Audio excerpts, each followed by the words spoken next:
Even if they're difficult for me to... What in God's name? Oh, man, the microphone attacked me. Howdy, this is Lemmy with RevZilla, joined yet again by Spurgy and Joe Zito. I got orange cards in my hand. You know what time it is. Time for another episode of Highside, Lowside. Before you jump in and try and tell them about the podcast, because I know you're gonna, let's at least let them know what's in store today. What's in store for us today, Lem? Today, we three monkeys are going to be talking about a topic near and dear to my heart, motors. Motors? Engines. That's what makes the motorcycle go. The best engines in motorcycling. Now tell them. Before we dive into the motors, the go juice for your motorcycle, make sure that if you have not already done so, for Season 2, we've changed things up for the podcast component. So we've got some extra material there for you. We take all of your viewer comments that you've been leaving for us below, and we respond to some select viewers. And then also, we've got some really cool interviews from key figures in the motorcycling community. So if you have not already done so, for all of Season 2, just go and type in RevZilla to wherever you get your podcast. Apple, iTunes, Spotify, any of the podcasting apps, and make sure you're downloading the full podcast version. There's some cool stuff there for you. Alrighty, gentlemen, this is a topic, as both of you likely know, and most of our audience probably knows, it is near and dear to my heart. I've always said that the motor is arguably the most important part of the motorcycle. Mm-hmm. It's the only part of the bike that's listed right in the name of the unit. So I think we can all agree this is a pretty important thing. But it's not the brake cycle. Well, it's not the frame cycle. Right, exactly. Not the suspension cycle. Man, or the wheel cycle. Nobody ever wanted to ride a brake cycle. Wow. That does sound boring. That's a motorcycle. Kickstart My Heart was written about you, huh? The seat cycle. I've never seen a picture of Motley Crue on an actual kicker bike. They're always Evos. Yeah, there was a lot of E-Start Evos in that video, which is kind of a little bit cringy for me. Not saying, just saying. Okay, so... Now we got our 80s music reference right, out of the way. They got that Move right along. All tucked in there. So, I mean, I think we probably, the audience will agree with us, we probably agree, the motor really is a big determinant of how a motorcycle sort of feels to you. Mm-hmm. Question number one is going to be pretty easy here, guys. Favorite motorcycle motor? Go. That's easy? Look at how far his eyebrows went. Wait, how is this going to be easy? I mean, you guys already know this. It's the overhead valve 650 Triumph parallel twin. Never heard of it. Wait, you have one? Oh, engines? Multiple? But we're supposed to pick just one of this? You said one. Do whatever you want. Let me go down my list. Is there an S on the end of motor? It says no, motor. but don't look at my cards. So I'm going to look at your cards. I don't know how you pick just one. I've got so many. I think out of bikes that I've owned, the 98 to 2001 gear-driven VFR engine was probably my favorite. Honda's V4, gear-driven cams. Like, that engine to me was probably one of my favorites that I've ever owned. I've never met a V4 that I didn't think was cool in some way. Yeah. Just that layout is very cool. You guys you were both so succinct. I'm amazed. I can keep going. No, I know you both have ones I know you both have ones you're in love with, but both of you came to a decision pretty quickly. I'm very impressed. You're right. I mean, that how the engine sounds and how it feels and how it produces its power really gives the bike what you're looking for as far as how it handles, how it runs, how it starts, sounds, I think all so. that It's stuff. funny, if I look at out of the bikes that I own now, that I currently own, I am a big fan of the big V-twin that KTM is using. I really like the way that makes its power. I love the intake sound. I run a Rottweiler intake on it, so you just get this crazy killer intake sound. Then I think about look at for beginners right now and the engines that are out there. I think Kawasaki probably has my favorite beginner engine with something like the 400 that's in the Ninja and the Z. Very cool. The fact that beginners have an engine like that they can go to, and it's something that would satiate any one of us on the couch, also it's something that a beginner is friendly with. I just think about that. I think there's a lot of really cool engines out there that have been revolutionary even in the past 5 to 10 years. But yet the one that I would go to out of all the bikes that I've owned would probably be the VFR. What about you? My favorite engine is the one that's running. That's usually my favorite. Whichever one currently is able to be started and run. I don't know. I guess I'll move the other way from you guys. I have so many favorites. I can't pick one. What's your favorite food? I don't know. It depends on your mood, I have multiple bikes that are all thankfully running at the moment, and depending, sometimes when I open the garage door in the morning, it's just eeny, meeny, miny, mo, and then I pull whatever one out that I really feel like hearing or or feeling those vibes or smelling the exhaust. That's funny. I have like a cycle. Sometimes I want to ride one, but if it's not, it's part of the cycle. I then find have that to I go to the do other it one. by week. Like I'll get one that's like my favorite, and I'll only ride that one for a week, and then the next, Well, I think it depends on what the use is too. Like, Sure. I have favorite engines that I would like preferable for the track. That VFR would suck in a dirt bike. Exactly. But I know like Joe and I differ on this. Like Joe, when Joe's looking at a dirt bike, and you're the same way. Like you guys both gravitated towards 2-strokes, and I much prefer a 4-stroke dirt bike. Spurgeon hates 2-strokes. I do. At least I haven't met one that I really enjoy yet for the kind of riding that I do. But I think there are different engines out there. One of the ones that I remember one of the ones that out of the bikes that we've reviewed, not even owned, but the bikes we reviewed, I think about what you said when you came off the XSR 900. It was your first time riding that triple that Yamaha had just come out with. And I think about revolutionary engines in the past couple of years. And I think that Yamaha bringing a triple to market was such a big departure from anything they had done. I mean, they hadn't had a triple for Long time, 35 years at that point. Yeah, I think so. And that one, you described it as a torque plateau. And that's the one takeaway that I have from all the video reviews that you've ever done, was that you were like, this is not just a torque curve. This is a torque plateau. It gets to peak torque, and then it just stays flat right across. And it's like that was the best way to describe it. that Run engine. away for a week on that torque. That But it is was a so really it was so strong different motor. than the Triumph, Triumph triples. Out of all of the things I have ever written or said about motorcycles, that's the only one that Torque stuck with you. plateau. For the that and the song, like the fact, and you mentioned this in a previous episode, but you said that you liked the song that Song the that Harley sings. Davidson Yep. sings Song the best, sings, and work that song. was the other thing that stuck with me. But you've already used that, so I'm Right, gonna throw right, the other right. one The, out. Torque plateau. Well, it's funny. Speaking about that engine in particular, that is a great motor. That 900 triple. Having ridden one of the earlier FZs, which had a chassis that left a lot to be desired, I remember at the time. When you say earlier, you're talking about before they came out with the 7, the 9, the 10. You're talking about back when it was like a No, like the FZ09, like Okay. an early version of that bike. I think that bike was something like $9,000 new, give or take. It was cheap. at I think it was that point. cheaper than that. It might have been, but I remember. Let's just say $9,000 for Yeah. the time being. I remember thinking this is an $8,000 motor put into a $1,000 chassis. That motor is one of the gems of motorcycling that you can go out and you can buy yourself today, right now, and you will be very pleased. Triples for a long too. time. It's that particular layout. Like we talked about the V4. Like triples are just have that awesome balance between the torque of a twin and the revs of a four-banger. And it's just every triple I've ridden in some degree, even the old Tridents that I used to work on at Classic Cycles, just compared, because during the early 70s, Triumph had a 750 twin and they had a 750 triple. And they had completely different characteristics as far as how they felt, how they ran.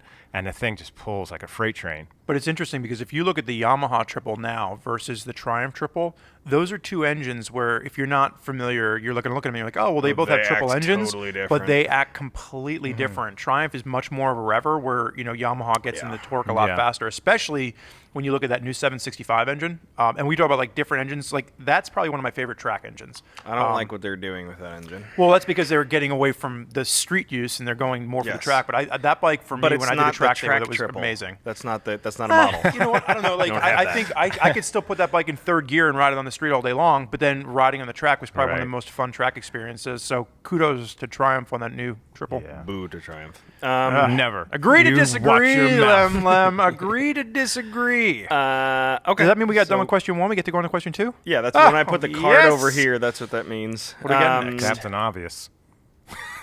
Wow. Everyone, salute Wow. your captain. Okay, fellas, what is it about an engine that makes you fall in love with it? What is it? What? Soul. All of it. Does it have soul? We already did that episode. Try again. For me, honestly, it's partly how it looks. Like I think now, Wow. for me, the earlier machines, like the rest of the bike was just a picture frame around the artwork of the engine. Because you it's know a what I mean?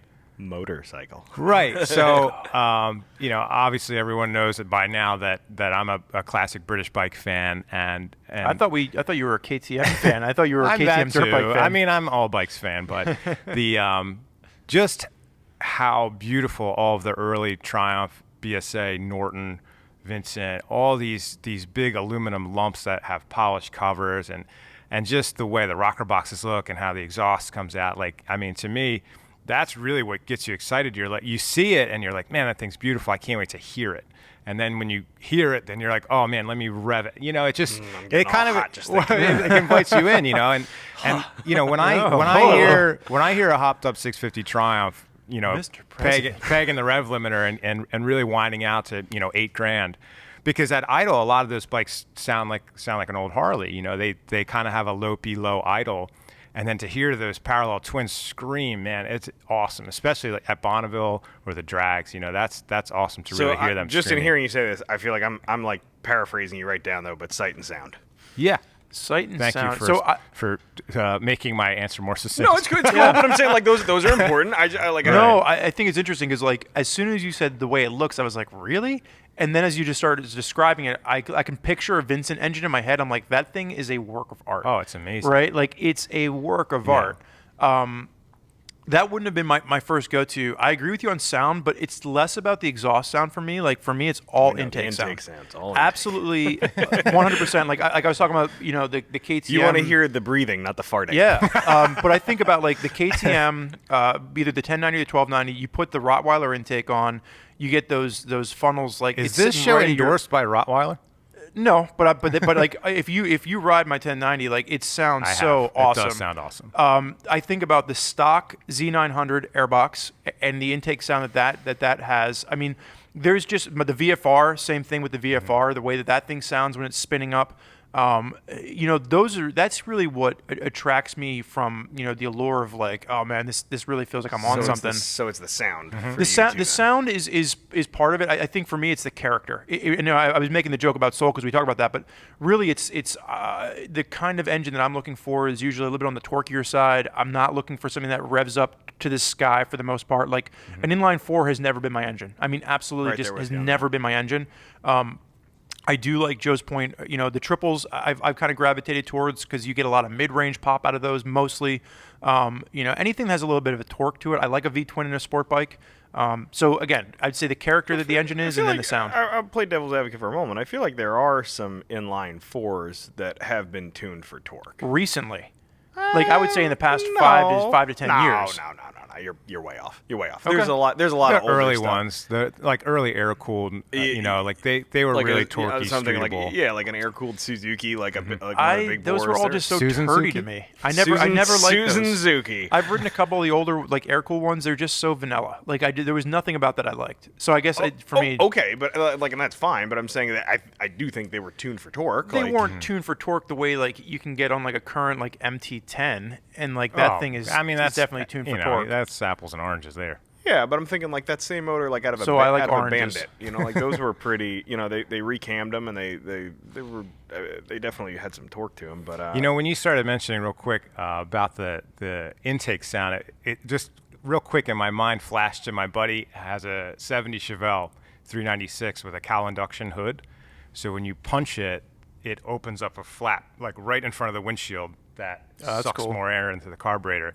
And dude, that is like such a thrilling thing. Just a stupid little door popping up, and you can hear the thing just sucking in the clouds, man. So yeah, I could get behind that. Cars, so we got sound, we got sound, we got look, we got intake, we got character. Anything you want to add to this? Kind of. So I guess oil leaks. I'm in a little bit of I'm in a little bit of your camp too, both of you. So like the look of an engine to me is very important if it's designed to be looked at. Now there are some engines that from their inception were designed to be stuffed behind a fairing, and I don't mind those being ugly because they were never intended to look good. Right. But to your point, there are even like parts or pieces I'll see of an engine, like a swap meet or something laying in a field, and I'm like, oh, that is just beautiful. You know, like there's just some parts where it's like, oh, that is a good looking piece. To your point, I think you know, sound gets me a little drunk when I hear them. You know, it's like, oh yeah, like even I'll be out mowing the lawn or something, and somebody zips And the by sound my of a lawnmower, road. like man, my Craftsman lawnmower just ooh. You can make a lawnmower sound good, but I mean, I'll hear somebody riding by on the road or something, and I'll perk my ears up if it's making a nice sound. Maybe I come at it a little bit, and I'm not trying to put on airs here. Maybe I come at it a little more intellectually too, and I actually think about When I think about Wow. Are we not intellectuals? Apparently, no, I mean, no, we no, do no. use words like No, what I'm marquee saying- and what's the one that you made up the other day? technology, Technology. No, and I don't mean it. I don't mean it to again to put on airs, but I guess what I'm saying more is there are some times when I can appreciate the engineering I know that's gone into an engine, or how an engine was specifically designed for a given chassis, or some of the design constraints that were put in place that engineers had to deal with. I'll go to Example? I'll go to an easy one. So like I love when people are like, oh, Harley Davidson, I'm making the same bike forever. No, man. Harley Davidsons are really technologically advanced bikes. Their performance often sucks compared to what people are expecting if they don't ride Harley Davidsons. But man, there is a ton of engineering in there to make it look like there's not a ton of engineering. Yeah, I in think there. they're up against it in that regard, where it's like they want to advance, they have to advance, Sure. but they have to stay in this frame of tradition. Yeah, and So, it's yeah, I not see just that. it's not just them. Like there's all sorts of times when I see a motor in a motorcycle, I'm like, oh, that is rad. That took a lot of work to do. Like a good example of those oval pistons in the Honda. That is What was like that, the NR 750? I thought NSR. I think the NSR was a two-stroke. You're right. NR, You're right. yeah. Yeah, I think it was the NR. I think you're right. Yeah, but it was basically a V8 that turned into a V4. But like that was Yeah. such a cool engineering solution to an artificially created challenge. Like Well, that's that like the episode- stuff gets me off. I think it's funny because like that's kind of like the episode that we talked about last time, where it's like, you know, you look at what Honda has done over the years, and Honda's done some pretty crazy. And I feel like they don't always get the credit for that, but like they've really thrown some curveballs out there. Yeah. So Yeah. No, I'm right there with you. All right, well, let's put that to bed. Move on to the so I next think one. the one takeaway from that is that Lemmy is much more intellectual Yeah. than we are. We're just dopes. Look at him up there in his ivory tower. At some point, before I jump into this next question. Indubitably. Well, people, because I read a lot of tech articles, people have Oh, he knows how to read. Look at him. Look at him over here. Oh, I know how to Fancy read. man. Oh. God bless him, but some of our readers have compared me to Kevin Cameron, and I always kind of come back with, if Kevin Cameron suffered massive brain damage, we'd be on the same level. Okay, so question 3. Are there any engines you love but wouldn't buy? Great for other people, so to speak. Like a typical V-twin cruiser, right? Like I get it. Like there's like you know, I look at someone that, you know, does not want to rev the engine out. They just want to, you know, 3,000 RPM. They just want to cruise around. Like I completely understand that. I get it. I did the Road King tour across Texas at 60 miles an hour with cruise control, and I understand it. That is not for me. That's not the way that I ride when I get on a motorcycle. That's the biggest example that I could think of. Before you start, I just want to point out one thing. So you must be like world's biggest fan of mid-range, because you don't like i4s because they party way too high up in the rev range, and you don't like V-twins that make all their power No, but all I the way don't think. down. But a V-twin doesn't make enough power down. Like it's Well- out. It runs out of power too quickly. Right, like you're right. It's like So- here so you the- go, so the and then mid-range it's is your gone. happy area. That's all I'm just I like- pointing. I I'm just like- pointing out there's one part of the tactic you want to like spend your time in. low to mid range. I do like a good hit down low, but then I want it to carry through. I don't need it to soar to the moon, but like I think there's a good like Yeah. mid range picks up around 4,000 nice RPM. square engine, Yeah, is I what want you something want. that picks up maybe around 4 to 4,500 RPM, and then it'll take me up to about 10, 11,000 RPM. Yeah, I think 8 to 10 is a good red line for bikes that stay exciting to me. My choice, honestly, like regrettably, is the Rocket. The Triumph Rocket. I've ridden the earlier one, not the brand new The one, obviously. 2.3 that they bumped Yeah. to a 2.5. Yeah. So it's a car engine, you know. Like I have a 2.5 four-banger in my Toyota pickup My truck. Mazda 3 was a 2.3 liter inline four. Bananas. You know, riding that bike and hearing it and feeling how it twists when you rev the motor, you know, and the one that I had ridden had the Cobra 3x3. They were like, it sounded like an old Ferrari. Like it sounded amazing. But again, it kind of, Yes, you the know, old 3-cylinder Ferrari, one of my favorite cars on the road. well, you know, it has to do with firing motor and things like I'm that. just teasing. But it's just so much. You know, it's like, would I like to take a ride in a dragster? like Yeah, some for Tim Allen sure. coming But do through I right now. want to drive a dragster to work? No. So that would be my choice. It's like just such a cool thing that exists. Not ready to buy it. So you just made the Tim Allen reference, and I actually wanted to do that earlier when we were talking about lawnmowers, because there was that episode of Home Improvement where they Like where he a raced the supercharger lawnmower. Well, Right. I want to talk about that lawnmower in a couple questions. Oh, man. actually. Well, you can't make fun of me for talking about bicycles and cars then. Well, I can. You'll see why. I can make fun of you for anything I feel like, Joe. We're friends. That's how this works. So when I think about engines that are great for other people but not for me, man, there's a whole bundle of stuff. I guess. So just as a broad category, kind of to your point, any of the race rep inline fours, they're awesome. Like, they're super cool. It just requires a lot of work to use them, which I'm not always willing to put in, but I will if necessary. The problem is, once I'm putting in the work to use an engine like that to anything resembling its full potential, if I'm not on a track, I am breaking a law. breaking a lot of laws, which Double is the like, speed limit. yeah, it's cool, and if there's people out there who dig doing that, I'm not a track guy. Like, I'm just not going to the track. I got way too many friggin' hobbies. The idea of now putting road racing in the mix too is it's not. I'm past that. It's not gonna work. So that kind of stacks in there. There are also some bikes I feel like. So I like very simple engines for the most part that I can work on myself and don't have to really Is tax that my because brain. you're a simple man? No, he's an because intellectual, I'm but a his ding dong. intellectuality only goes so far. So I also like very technologically advanced motors that put out all sorts of power. There are, I will say, some motors I think that are that don't offer a good bang for the buck in terms of, they might be expensive or costly. They might be hard to work on. But they maybe don't offer necessarily all the power that I would expect. Those are our guesses. So that's Joe and I guess Ducati. That's definitely in the mix for sure. No, I think that they've changed a lot. I think you look at right. like a modern Ducati, and the power is unreal that they're getting out of those bikes. I'll also lump modern Harley Davidson in there. Yeah. They're not easy to work on at this point necessarily, depending on what it is that we're talking about, but I don't feel like they're going to give me enough performance. And this is a whole motorcycle as well as motor, but they're not always keeping me totally satisfied. Sorry, Harley Davidson. Is an engine's modifiability something that puts it on the great list for you? Yes. Also No. agree. Strong yes. No. Spurgeon doesn't like wrenching. I love No, wrenching. but I guess for me, like,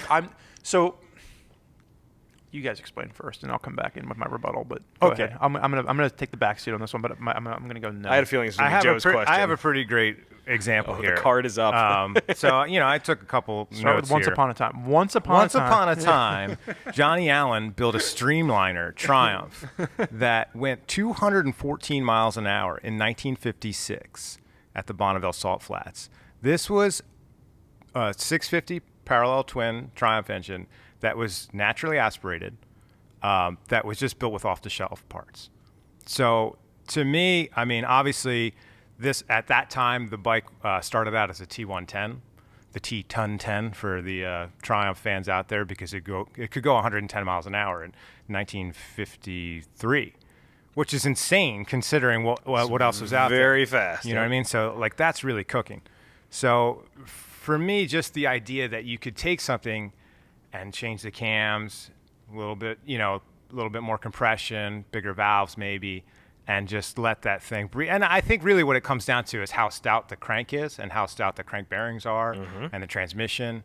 But I mean, I just get so jazzed. I have an old Triumph tuning book that was like made in the late 60s, and it talks about how you can machine the flywheel and change the weight, change the balance factor, really make it so the power comes on at a certain way. Like, it's Remember, almost folks, like, you can tune a Triumph, but you can't tune a fish. but it's just, Is that an REO Speedwagon album? to me, just being able to take the engine I'm really as going a music today. a block of clay and just mold it into whatever purpose that you're going to use it for. Like we had talked about on a different episode about how my two early Triumphs are set up, one more for road racing and one for dirt. They're very different people. Yeah, and they look exactly the same, So just to be able to dive in there, and honestly, like almost anybody with a set of hand tools could rebuild one of these old Triumph engines. They're so simple inside, but it's just so awesome how stout they are and how much power they can handle. I'm still sticking with no, but I will admit that like listening to you talk about that and how excited you got, like it made my heart I could flutter just a little hear bit. them Why? screaming. So I like that. I want to explore it more deeply. Why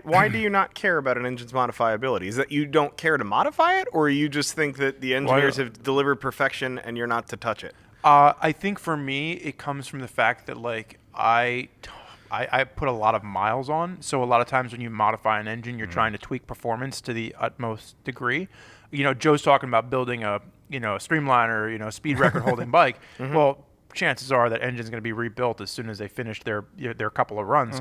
For me, like, I buy a motorcycle and I just want to run it to 65,000, 70,000 miles without any problems, or I want to, for as long as I own the bike, I want to run it without any problems. I've had Hondas with 65,000 miles on them, Triumphs with 80,000. Like, so for me, it's about longevity. Even when I'm looking at like my dirt bike, right? Like, 4-stroke dirt bike, like at some point, like that top end, the whole engine is going to just cost me a fortune. But like, I want something that I can put, 250 hours, 300 hours on without a problem. I'm not going to modify the engine. I'm not going to go in there and, bore it out or do something to it. I'm going to get it from the factory, and that's how I want to ride it. And I think even when I'm looking at my street bikes, it's very much the same way. Now, I will modify things around the engine.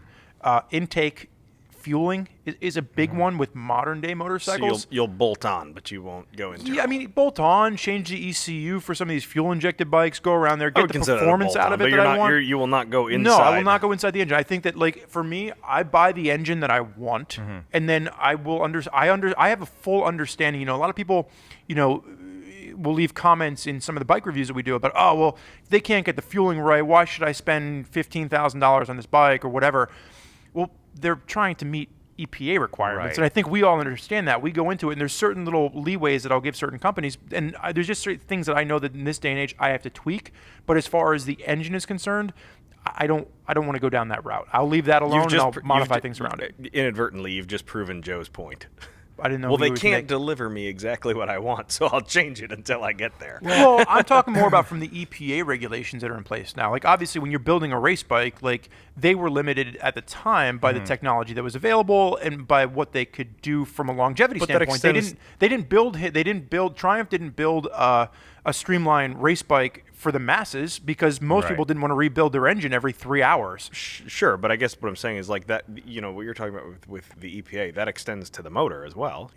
Low tension piston rings is like, that's not for power. They're not. They're not No, doing but even that. when you look at something like I talked about the VFR engine that I really liked with the gear driven cams, and the reason they got away from that is that the gear driven cams were too noisy to pass Sure, ordinance. but I guess what I'm saying though is I think that idea that like, oh, I got to change some stuff, some bolt-on stuff in here to make it the way I want it. That's exactly why he's talking about, hey, all the stuff inside of here, I can change that up to make this exactly how I want it. Well, it's something to kind of stem off of what he's getting at is the fact that the modifiability of an engine really starts with how reliable and tame it is from the get-go. So I had a 67 BSA Hornet, which was a factory desert racer bike. It came with no lights. It only had a tack. That was the only information that they wanted you to care about. It's like what the engine was doing. You're going as fast as you can anyway, so no speedometer. And it was almost hopped up too much from the factory. So this bike was just so nasty that I just didn't enjoy riding it, on the street because it was just so gnarly of a bike. Yeah. A lot like the Triumph TT Special back in the 60s. Like those bikes were really just, like pushed to the very edge of being reliable. I think we're also talking about two different things too, because Joe's talking about bikes that everything he's talking about now has been pre-70, and I'm talking about everything that's been like. Part of it is honestly the EPA factor because back then they didn't care. You know what I mean? So that's another big factor that they were up against. So talking about you had talked about your Bonneville before, and I had a 900 Scrambler, and I think about if you take the TT Special 650 Triumph motor, makes around 55 horsepower out of a 650. What's the 900 Bonneville motor make? So mine, the old carbureted version, probably 55 horsepower. Right, with 250 more cc's. Right? Yeah. So that right there tells me, my personal Scrambler that I had, I beat the snot out of that thing, and I went across the desert on the throttle stop for 45 minutes, and it was over 100 degrees out. And when I came to a stop, man, there was no oil, there's no tapping, there's no knocking. I have almost 80,000 miles on my engine. So and I understand that they built that engine slightly detuned, but that's what I was looking for out of that bike. So if you think that these early 650 Triumphs could handle pushing 100 horsepower at the drags or at the salt flats and things like that out of a motor that was already pretty close to its limit when it came out of the factory, think about how gnarly you could build a 900 Bonneville now. Yeah. With cams. And I've high seen comp guys do it. pistons, big bore. South Bay Triumph was doing that, right? Yeah.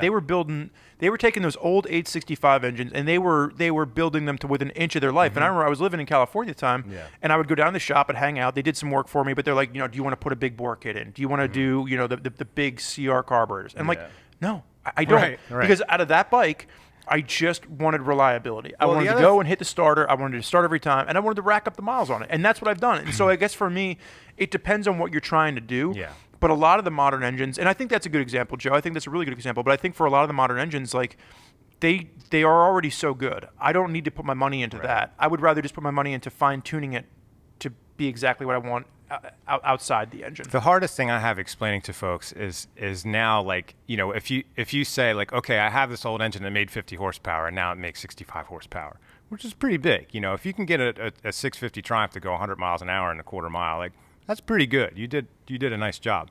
But now there's street triples, there's Daytonas, there's, Gixxers and R1s and all this stuff. There's so many bikes out there that will wipe the floor with any of the most hopped up old cruiser bikes. But back then that was all you had. You kind of started with this one bike, and if you were a high performance guy, you built it into that, or if you built it into a dirt bike. Now there's so much variety that you don't need to spend all this time and money building engines like crazy, So for me on this topic, I guess I think I fall in a little different camp than you guys. So firstly, to your point, as far as buying the correct bike, blah blah blah. It's not that I disagree with that. I do agree with that. One of the problems, however, is that most people don't buy a motor. They buy a motorcycle.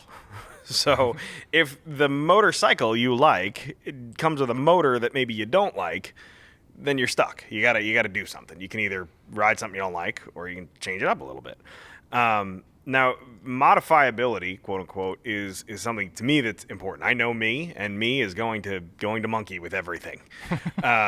So I'm Monkey usually, if we were in the car world, coming back to your four-wheeled friends, the small block Chevy is the mouse motor. You can do everything you want with it. There's parts for everything. And to me, that's part of the allure, the draw of Harley Davidson. There's just a myriad of parts and all sorts of combinations of things you can put together, some which work great, some which don't work well at all. And that's like part of the fun for me. Now, also kind of in that same vein, to address what you had talked about a little bit earlier, there is a difference between performance and reliability, and those two don't just sit right next to each other. So the factory often leaves some power on the table. Maybe they can't access it because of emissions. Yeah. Maybe they are concerned about, about a warranty issue, et cetera, et cetera. I'm thinking specifically of like Harley Davidson Evolutions. Those, an 80-inch Evo motor is kind of a slug from the factory. But if you do a little bit of carb work, whether it's rejet that carb or throw an S&S on there, put an EV27 cam in it, and open up the breather a little bit, and then throw an exhaust in the thing, I mean, man, those things just wake right up. And you really are not affecting your reliability in any appreciable way. Now, I said I was going to talk lawnmowers, and I am. I'm thinking back to our mini bike project. Right. So if you guys haven't seen our mini bike project, Joe and I farted around. We built a motor for a mini bike, made this monster mini bike thing. It was pretty fun. Very sketchy. Yep, still sits in my garage. I love riding it. It's awesome. We used a Harbor Freight Predator motor, and after, I decided I wanted to build a mini bike. I never built one as a kid. And after looking around, I found that there are a plethora of aftermarket parts for these things. And it has nothing to do with motorcycles. It actually has to do with the fact that is like sort of the entry-level motor for karting, for those who want to get into four-wheel racing. That is a good, in. So there's all these crazy parts you can buy, like way more than you'd ever expect that you could buy for a pressure washer motor. But that, to me, was really cool, is that we could go, we bought this $117 motor. We're loading all sorts of crazy aftermarket parts into it that cost way more than the cost of the original motor. And, if you bust something, whatever, you just buy another motor. Worse than worse, you've made a $117 mistake at worst. So for me, I think modifiability is kind of important there. I don't know how you guys feel about that. I just want to go back, because we had started out the episode by talking about motors being an important part, because they're actually motorcycle is the only component of the motorcycle that's in the name. And then you had made the mention of like, oh, what if you really like a motorcycle? You buy if you like the cycle and not the motor. So I guess it depends on how you buy motorcycles. Like, I buy a motorcycle based on whether or not I like the engine. I mean, style second. I mean, suspension second, like everything else comes at least second place. Stuff's a little bit easier Because to change. I can, if I like the motor, I can modify a suspension pretty easily. Like I can Right. get the right wheels on it. Like I can usually look at the motor as my starting point and then go from there. So I guess it depends on how you're looking at where you want to start. Okay. All right. All right, let's round this thing out. We got a final question. Question number 5. From a more technical perspective, what are some things that cause you to raise an eyebrow if you see it listed on the spec sheet? And when I say raise an eyebrow, that could be a good eyebrow or a bad eyebrow. When I see that, for instance, a 900cc modern Triumph from 2005 makes the same power as a bike that came out in 1962 or whatever, like, come on, what is going on? Again, we go back to emissions and, reliability and all that kind of stuff. But, a lot of the time I'm like, how are we this far into the future and getting this little power out of this much displacement? Flying cars. So I guess my question is that something that you look at when you're choosing? Like, if you could only look at the spec sheet, is that enough information to tell you, like, I'm going to like this engine or not? Because I think for me, it's more about, like, when you look at, like, bore stroke. Like, that, I can kind of get an idea of whether I'm going to have to rev this thing out, whether this thing is going to chug along. Like, that's a key takeaway. If I have a torque curve, if I actually get, like a dyno readout, like, that's even more information. But usually, you're only left with, like, horsepower and torque with, like, the RPMs that it makes. Yeah, without the graph, man, those peak numbers are kind of like Totally whatever. good. I always tell people that peak numbers are kind of like a snapshot, and when you're looking at the whole dyno chart, that's kind of like watching a video, right? Yeah. It's like you can see a photo of somebody ripping a really awesome wheelie, but if you watch the whole video, I he watch just a 12 lot went of off the dyno back. videos. That is something, like, if I'm going to go down a rabbit hole of, like, wasting time on YouTube, I watch a ton of dyno videos. And it's weird I'm because telling your manager. It's for research. But I think it's weird because if you look at, I mean, there's some information you can kind of glean, right? Like if I'm looking, and I know that the red line is 12,000 RPM, and I know that peak horsepower comes in at 10,000 RPM, and peak torque is actually at 6,000 or 7,000 RPM. I probably will like that engine. However, you never know, because like that peak horsepower could be completely flat, and then it just kind of spikes at the end. Like it just depends. So I I also guess think the valve train too. That was one of mine I wanted to everything is overhead valve obviously now, but a lot of bikes are overhead cam. Again, back to the Triumphs, the later parallel twins are overhead cam versus the early ones that are push rod. There's something about how a push rod motor sounds. I don't know why, but push rod twins Clicky sound, tappy. Yeah, I mean, all slappy clicky tap it tappy is a in happy here. tap it, but yeah, I just think Loud that valves save lives. yeah, I think that's a thing too. Also, I look at compression ratios. If for any reason I could see the bore and stroke too, like that's pretty telling as far as if it's going to be square over square. Are we only? So we haven't. So I guess my question for you is: do we know nothing else about the motorcycle? We haven't seen Just it. We the don't know. spec We're sheets just of the looking engine. at a spec sheet. I'm not going to tell you this again. I ask the questions around here, okay? I'm just trying to clarify. Right. Because, like, I mean, like, think about just even something as simple as, like, wheel sizes, right? Or, like, tire sizes. Like, if I can't see the Well, bike that's and I'm not- only looking at the spec sheet, I mean... yeah, very important. This is the engine show, The though. wheel. oh, I'm sorry. I'm sorry. yeah, I'm sorry. Right. Engine only. Sorry. Engine show. Engine only. I'm kind of with both of you guys there, and one of the things I do is sort of take all these into account together. Remember that these things work together. For instance, if you see, if you see an exceptionally over square motor, something that's got way more bore than stroke, well, odds are excellent you're also going to see 4-valve heads. Like in order to take advantage of that over squareness, you need to have, at high velocity, you need to have air and fuel and exhaust moving in and out of the engine very quickly. 4-valve heads are usually a good way to take advantage of that.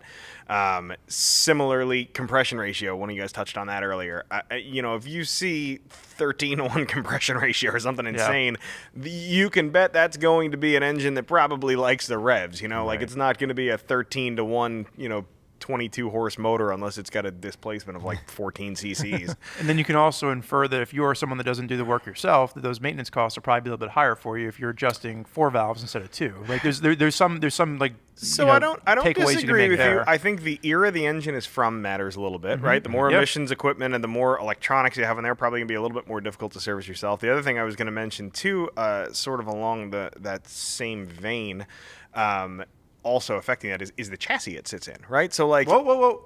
Yeah, No, this is the engine show. This is the engine show. I understand. I just got yelled at. Don't even get me started on suspension. But this is about which I the can't engine. talk about. It's about the engine and the housing for the engine, right? Like again, come back to your Triumph. Those are pretty easy to access. There's not a lot you can't do with the motor in situ on those. Whereas some of the modern sport machines, like you need to spend a good solid 1.2 hours removing fairings, right, to access to do the motor why thing. naked sport bikes are great. You don't have to take fairings off to You're get it in. preaching to the choir on that one, buddy. I just want to round this out by saying that while you can get a lot of information, we could probably sit here and if you gave us a spec sheet, we could probably all draw a similar conclusion.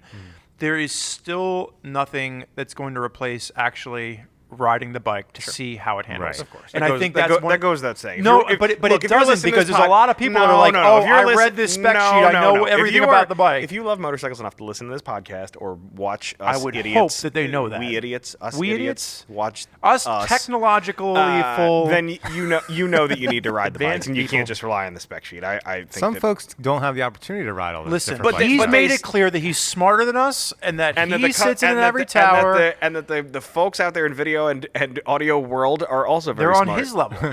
They're very smartful. Okay, well, I think we have proven how smart we are through the previous wish we 30 weren't minutes out of of stupidity. time. I you could people get literally stuck go with. on all day and Well, talk about We it. will. so We there's will. going to be plenty that we After can the go camera on goes with. off. If you guys want to hear us ramble a little bit longer, make sure you check out the podcast because with the podcast, once you type into RevZilla, wherever you get your podcast, you'll you got to type it like this you. if you're on a computer, type like or this. you can type with your thumbs if you are on your phone. You will get to listen to us respond to viewers' comments, and you'll also get to listen to us interview people like Ryan F9 from Fort9, Chris Fillmore, who's a 3-time Pikes Peak champion. There's a lot of really cool interviews that we kind of dove into in Season 2. Make sure you check that out. Agree. So for Spurgey and Joe, I'm Lem. Thanks for checking out the motor episode of Highside, Lowside. We're out of here.